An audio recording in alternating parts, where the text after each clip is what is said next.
প্রতিষ্ঠার ৫৩ বছরেও নিজস্ব কোনো মাঠ নেই বাংলাদেশের ফুটবল ফেডারেশনের।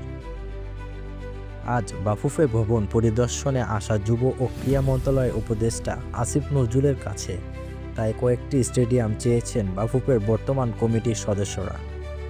আসিফ নজরুলও আশ্বস্ত করেছেন তাদের, জানিয়েছেন ঢাকা স্টেডিয়াম, সিলেট স্টেডিয়াম ও জেলা স্টেডিয়ামে এখন থেকে পুরোপুরি ফুটবলের, তবে সেটা শর্ত সাপেক্ষে।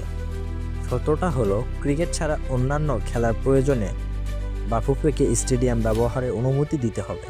এ বিষয়ে ক্রীড়া উপদেষ্টা বলেন, ঢাকা স্টেডিয়াম, সিলেট স্টেডিয়াম ও চট্টগ্রামকে পুরোপুরি ফুটবলকে দিয়ে দেওয়ার সিদ্ধান্ত নিয়েছি আমরা। তবে শর্ত আছে, ক্রিকেট ছাড়া অন্যান্য খেলা যদি টুর্নামেন্টে আয়োজন প্রয়োজন পড়ে সেখানে আয়োজন করতে দেবে। বাফুফের সভাপতি তাবিথ আউয়াল অবশ্যই আরও কয়েকটি স্টেডিয়াম পাওয়ার ব্যাপারে আশাবাদী।